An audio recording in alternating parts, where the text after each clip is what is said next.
Welcome to the Governor Talks, our signature annual and spring meetings discussion with impactful policymakers. It is my privilege to welcome the Governor of the Central Bank of the Russian Federation, Elvira Nabiullina. Governor Nabiullina will speak on the policy response to the pandemic. We will also touch on how to manage the fintech revolution and the introduction of central bank digital currencies. Governor Nabiullina has been governor since 2013. She implemented successfully an inflation-targeting regime and steered Russia's financial system through the crisis in 2014. Under her leadership, buffers were built and the banking sector restructured to rid the system of weak and problem banks. For these achievements, she has been twice named Central Bank Governor of the Year. Governor Nabiullina has also focused on climate change and digitalization. She advocated the role of central banks in helping manage the risks from climate change. And the Bank of Russia has become the pioneer in central bank digital currencies. We at the IMF strongly support these priorities. We are emerging from a crisis that has required unprecedented policy support. For the first time, the monetary policy response of many emerging market economies included unconventional tools. Now, after a strong rebound, a recovery is taking hold. We are moving towards withdrawal of policy support and a handover to a private sector-led recovery. Policymakers will need to calibrate policy withdrawal against the background of higher inflation and still considerable uncertainty. They will also need to manage the ensuing spillovers from advanced to emerging market economies when monetary policies will be normalized. Without further ado, now over to the governor. Thank you for inviting me. COVID-19 was indeed an unprecedented and unexpected shock. People's health was a priority, so governments had to largely stop the economic activity in order to save lives. There was a tremendous uncertainty about how severe and long this crisis would be. Therefore, governments and central banks had to solve a wide range of problems in economy and finance, needing to first preserve market stability and rein in excess volatility. Second, provide bridge financing for people and companies. Third, stimulate credit restructuring and continuation of credit activity. And fourth, stimulate a fast recovery. The range of policy measures implemented during the first stage of the crisis depended on the structure of the economies, while the amount of necessary economic support depended on the policy space and buffers that regulators could use. And while many advanced economies followed the motto, more is better than less, emerging markets and less developed economies often had to adopt a more measured and targeted approach. Russia followed the second path, and I believe that our approach was quite effective. Output decline in the second quarter last year was 9.2%, which is comparable to other countries. Nonetheless, the economy started to recover as early as in the third quarter, and the overall economic decline in 2020 was at about 3%, which is less than in most other countries. Monetary policy easing, unprecedented for Russia, was maybe less aggressive than in many other countries. The lowest interest rate was at 4.25%, and we did not perform any asset purchases. Our strategy was to elaborate targeted measures that would have the most significant effect on the economy and financial markets. The Russian government used the same approach while designing support measures for households and companies. As for the Bank of Russia's policies in this regard, a good example would be the way we designed our foreign currency operations in March, April last year. Russia has a budget rule which helps to provide liquidity to the foreign currency market when oil prices are low. when the oil price drops below $40 per barrel, the government starts to sell for foreign currency from the National Welfare Fund in order to finance government spending. However, last year, such sales were not enough because oil prices declined to extremely low levels. When the oil price reached the level of $25 per barrel, we understood that market confidence was at risk. Therefore, we announced additional FX sales on behalf of the central bank. There were flexible sales adjusted every day in order to compensate the market for the lost oil revenues while oil price remained below $25 per barrel. It helped to stabilize the market with FX sales in 2020 totaling at just $20 billion, which is 5 to 7 times less than the figures for the 2008 or 2014 crisis. A very important remark, the key feature of this approach was that it countered extreme volatility of the oil export revenues. That means transitory current account shock. But it led the rest of the balance of payments, namely capital account flows, to resolve themselves through the needed foreign currency adjustment. From my point of view, it is also important to properly define the sequence of support measures.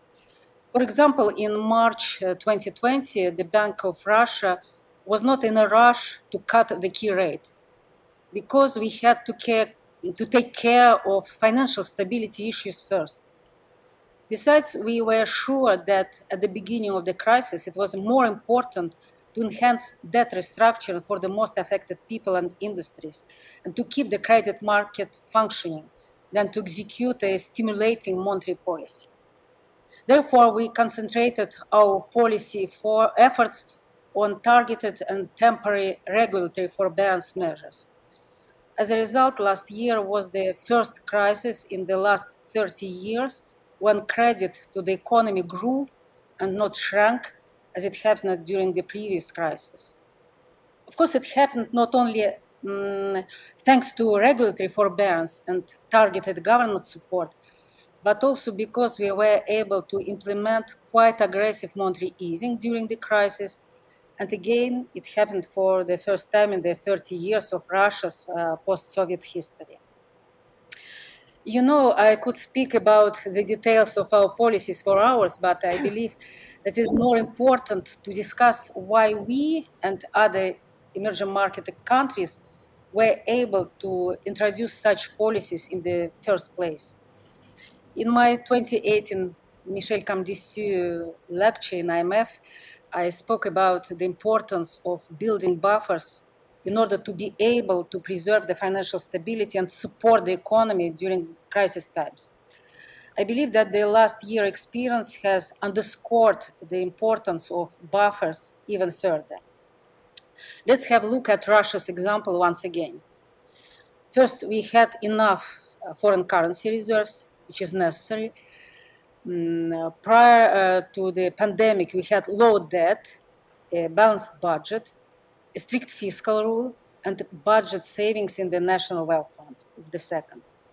Third, in previous years, we cleaned up the banking system from weak banks and insisted that banks and the rest of the financial sector had to accumulate sufficient capital and liquidity buffers.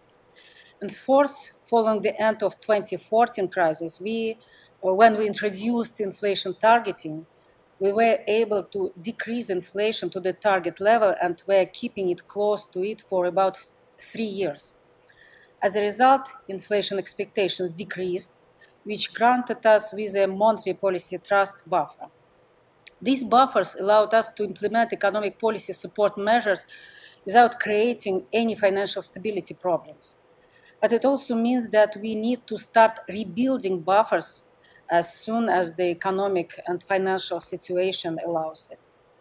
As you pointed out, the response of emerging market economies to the crisis was unprecedented.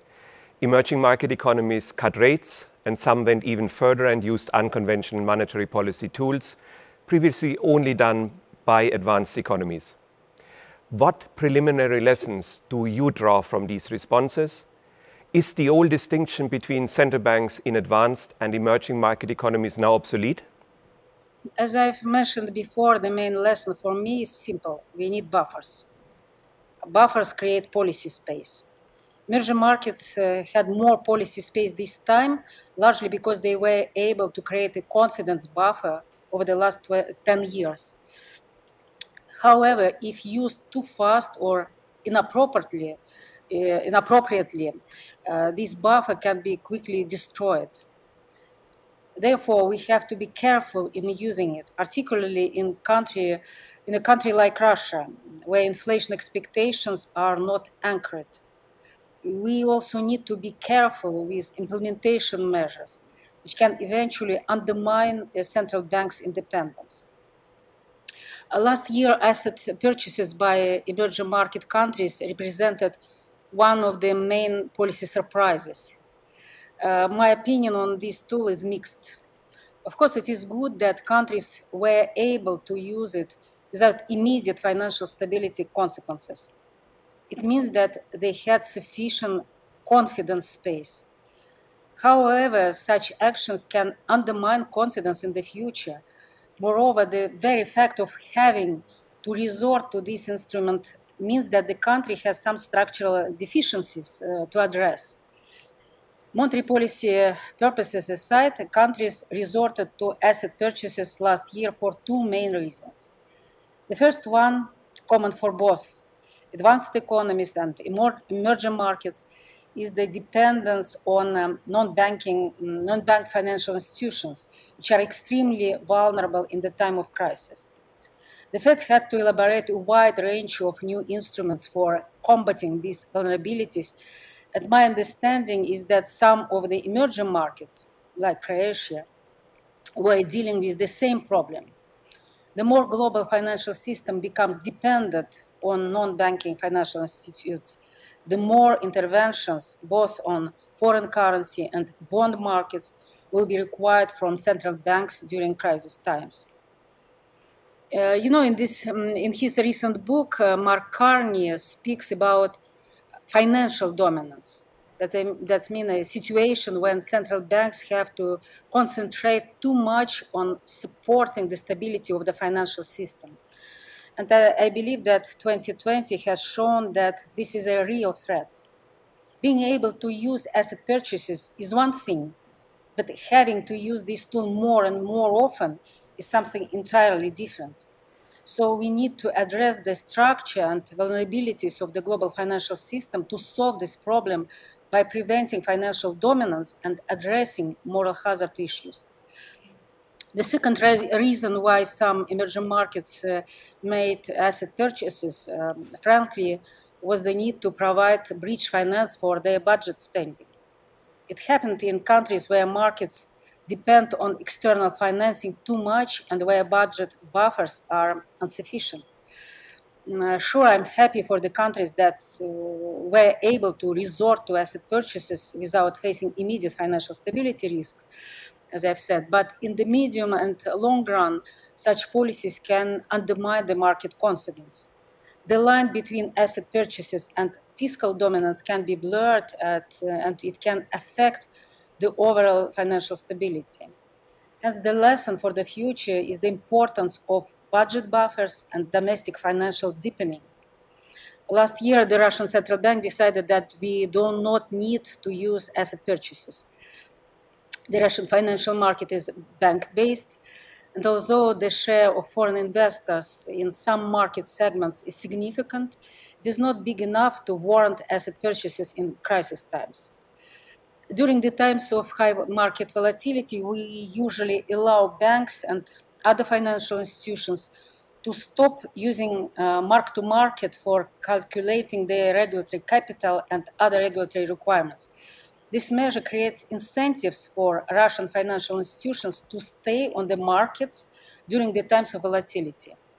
Therefore, there was no need to intervene to address any structural problems on the market. The government had ample budget space and budget savings, The Russian financial institutions have enough balance sheet space to accommodate additional budget borrowings.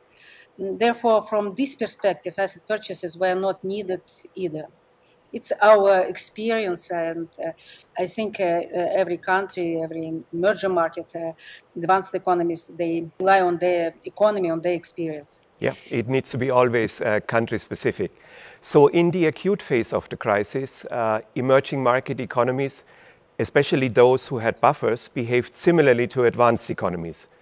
But now with the recovery underway, several emerging market economies, including Russia, have started normalizing, while the monetary policy stance of advanced economies remains accommodative. What explains this divergence?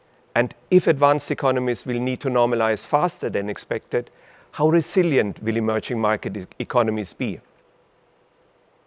It's a very important question.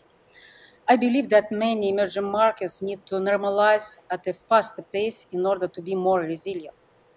While last year showed that countries had sufficient confidence buffers to implement monetary policy easing and conduct asset purchases for financial stability purposes, this year has reminded us that these confidence buffers may be limited, and we have to be careful to not overuse them. Russia was one of the first emerging market countries to start raising rates. The Russian economy is recovering quite fast. It reached its pre-crisis level in the second quarter, and oil market aside, we are already back to the pre-crisis trend. By the way, we can see it judging by the employment rate. Unemployment is back to the pre-crisis level, while other measures of labor market slack are lower than they were pre-COVID. Therefore, strictly speaking, an easy monetary policy is not needed anymore from the economic support point of view. However, our main concern, which we are addressing with our monetary policy decisions now, is inflation expectations. It is common to measure inflation expectations by the expectations of the markets and to ignore households and businesses' expectations.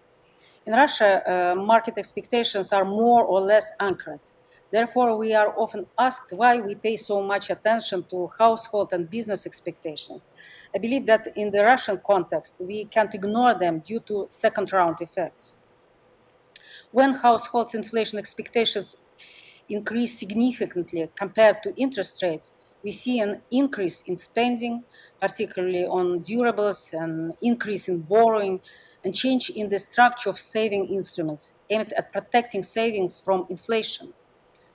Businesses, in turn, can try to pass all the extra costs onto the consumers, preserving or even increasing their margins. Now we had been seeing signs of such behavior since early spring. Just an example, mortgage growth, additionally stimulated by the government support program, reached almost 30%. Housing prices rose by 25%. And people were trying to buy real estate before prices would go up further. A similar situation is observed in case of some other durables. Non-collateralized household credit is also growing. Such situation requires both monetary and macroprudential policy response. We already increased risk weights on household credits twice this year, by the way. Finally, within the last couple of months, we started to see an increase in wage growth, which is a sign of second-round effects of high inflation expectations. Russia may be an extreme case because our inflation targeting regime has been in place for a rather short time in comparison to those emerging markets that have been keeping inflation low since early 2000s. However, we already see that many emerging markets have started to raise their rates as well. Why do I think that such policy will make emerging markets more resilient, not less? Because it will help them to preserve confidence in the markets. And confidence is the key component of resilience and of economic growth in the end. Finally, I believe that now is the right time to take measures to strengthen confidence. Inflation is becoming entrenched, so major advanced economies have started to discuss tapering and possible interest rate increases. The Fed seems to be getting ready for making first steps in this direction. Of course, over the last 8 years, the Fed has learned how to adjust its communication policy in order to escape fast and massive market adjustment or taper tantrums. Market adjustments will be more gradual and volatility will be contained. Nonetheless, countries with a confidence problem can suffer in this situation. Financial stability risks may increase, and I doubt that non-conventional measures will help this time around. For countries where some buffers have already been restored and confidence has been strengthened, changes in the Fed's policy would present far fewer risks. And I do not buy the argument that we need to leave some interest rate space to increase it together with the Fed. In 2017, for example, when the Fed was raising rates, the Bank of Russia was decreasing them. This did not have any financial stability implications because the market fully understood our policy. So I really doubt that those who will start raising rates later will be able to raise them by smaller total amount. Quite possibly it will be the other way around. They will have to raise their rates more to restore confidence in the markets. Thank you. That was very interesting. Now to our second topic. The pandemic has accelerated digitalization, and a profound transformation is underway with the fusion of technology and finance. From consumers moving online for goods and services to central banks issuing digital currencies, which will change our understanding of what a currency is and how it operates. Fintech is a revolution, not only impacting the financial sector, but also the real economy. In Russia, there is the added complication that banks are at the center of these innovations. Governor, which opportunities do you see and which risks need to be managed? And what should regulators do to mitigate these risks? You are right, large banks are at the center of digital innovation in Russia. This situation has certain benefits, but also creates new risks and challenges. One of the main benefits is a very quick digitalization of financial services, rise in financial inclusion, fast, cheap, convenient payment operations for people and businesses. And Russia is among the world's leaders in electronic payments, for example. As for the risks, without a common infrastructure, digitalization could further widen the gap between large banks and smaller financial institutions, which don't have the same kind of resources and IT budgets. Large players will easily set high tariffs if their smaller peers cannot challenge them. Therefore, as a central bank, we take active steps to address potential market inefficiencies. We have created a fast payment system which ensures a level playing field for banks and provides more options for their customers. Some of our other digital initiatives, such as financial marketplace and open IPs, are aimed at solving the same problem. There are regulatory issues as well. We know that digital companies tend to build platforms and ecosystems to move into various sectors of the economy where customer services can be provided digitally. Russian banks are also active players in this process, and they have recently started to build their ecosystems. It creates a whole new range of issues for the regulators, including us. The problem is not limited to the antitrust regulation of platforms and ecosystems. There are additional issues related to the fact that the development of such platforms by banks is effectively financed by customers' deposits, which become exposed to new business risks. These problems, as well as a more general issue of a large volume of what we call immobilized assets, non-financial investments, non-core legacy assets, etc., on banks' balance sheets is on our radar. We plan to address these questions in a new regulation, and we have already started consulting banks on this topic. In our view, a total ban for banks to invest in non-financial assets, which has been introduced by some other regulators, is not the best option for us, as it can slow down the pace of innovation. Our approach is different. Russian banks will be allowed to make such investments, but once a certain threshold is reached, our preliminary estimation is 30% of capital, any excess will need to be fully covered by the bank's capital. That means shareholders' funds. Moreover, this threshold or limit will be risk sensitive.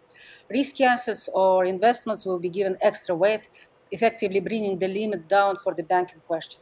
This approach should address the risks not only of investments in ecosystems, but also of non-core legacy assets, as they will also be covered by the new regulation.